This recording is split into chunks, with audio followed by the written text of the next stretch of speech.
এটা কিছুতে হতে দেওয়া যাবে না। যে কোনোভাবে বাবাকে ওকে আমার থেকে দূরে সরিয়ে দেওয়া থেকে বিরত রাখতে হবে। না হলে আমার প্রতিশোধ পূরণ হবে না।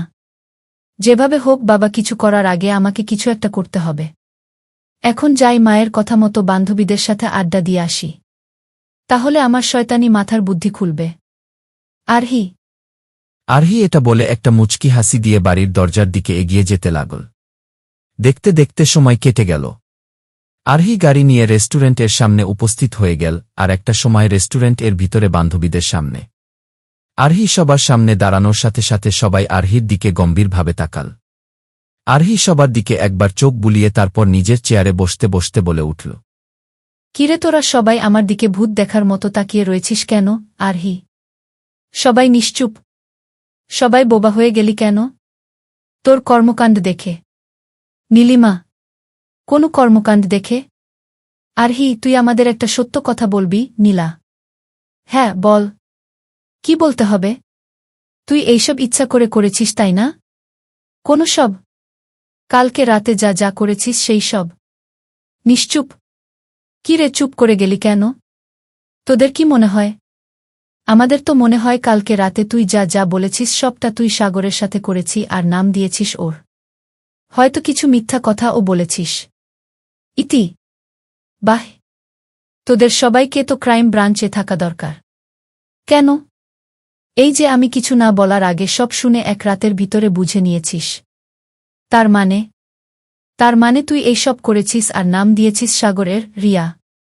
হ্যাঁ, একদম ঠিক বলেছিস। কিন্তু কেন? কেন মানে তুই উনার সাথে এমনটা করলি কেন? ওই শয়তানটা আমার সাথে কি করেছিস তোরা এত তাড়াতাড়ি সব ভুলে গেলি? তাই তুই উনার সাথে এমন ব্যবহার করলি? হ্যাঁ। এর মানে তুই সাগর এর উপরে প্রতিশোধ নিচ্ছিস? একদম ঠিক ধরেছিস। আরহি, তুই কি পাগল হয়ে গিয়েছিস? অস্থির কণ্ঠে। কেন? আমি পাগল হব কেন? সাগর এখন তোর বর আর কালকে তোদের বাসর রাত ছিল। কেউ বর এর সাথে আর বাসর ঘর এমন করে? বর মাই ফুট।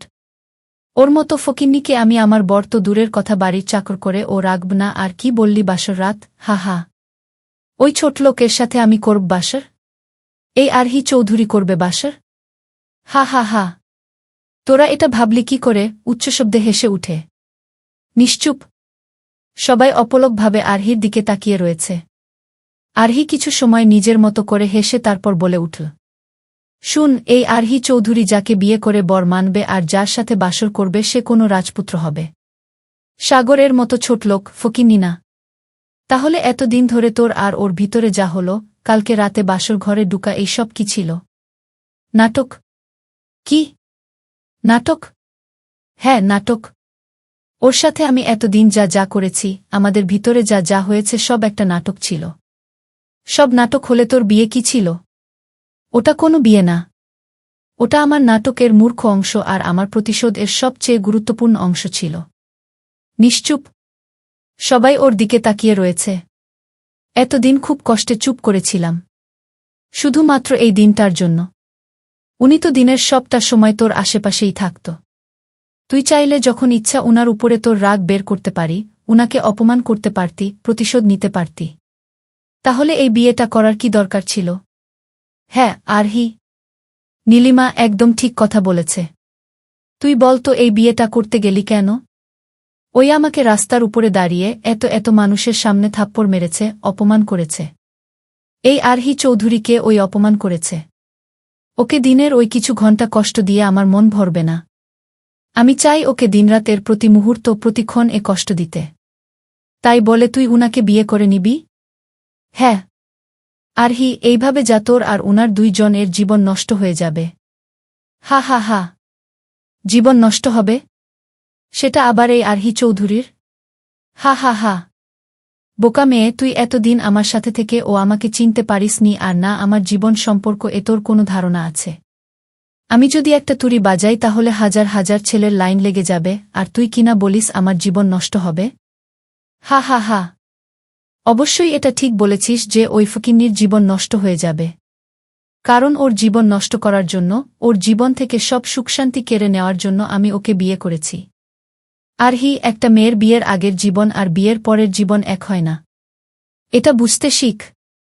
তোদের মতো মেয়েদের জন্য হয়তো এটা প্রযোজ্য হয়, কিন্তু আমার মতো রাজকন্যার জন্য এটা প্রযোজ্য না। আমি সোনার চামচ মুখে দিয়ে জন্মেছি আর মরার আগে পর্যন্ত তেমনি থাকব।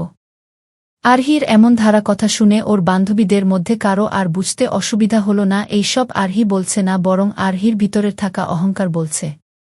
তাই নীলিমা বলে উঠল, আরহি, সোনা যে নাকি একটা দামি বস্তু, সময় এর প্রবাহ তার মূল্য কমে বাড়ে, আর সেখানে তো তুই সাধারণ একজন মেয়ে।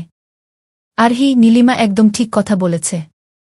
এত অহংকার করিস না, কারণ মানুষের দিন কখনো এক থাকে না। নীলিমা ও বাকিদের থেকে এমন কথা শুনে মুহূর্তের মধ্যে আরহির হাসি মুখে এক রাশ রাগ এসে ভিড় হয়, আর আরহি সেই রাগ এর থেকে সবাইকে উদ্দেশ্য করে বলে উঠে,